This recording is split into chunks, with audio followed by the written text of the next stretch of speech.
তো বন্ধুরা, আজকে তোমাদের সাথে যে রেসিপিটা শেয়ার করছি এটা আমার অত্যন্ত কাছের এবং ভীষণ পছন্দের খাবার।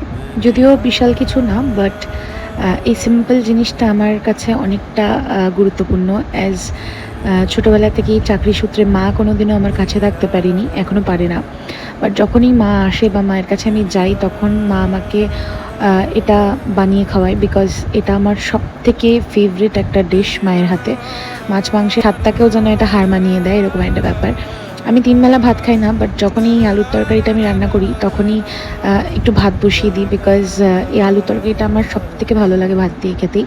আর যখনই মাকে মিস করি প্রচণ্ড পরিমাণে, তখন নিজেই এটা এখন বানিয়ে নিই, বিকজ সবসময় মাকে কাছে পাই না, কিন্তু এই খাবারটা পেলে যেন মনে হয় মা আমাকে খাইয়ে দিচ্ছে। তো ভাবলাম তোমাদের সাথেও শেয়ার করি।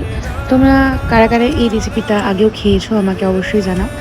আর দেখা হবে অন্য কোনো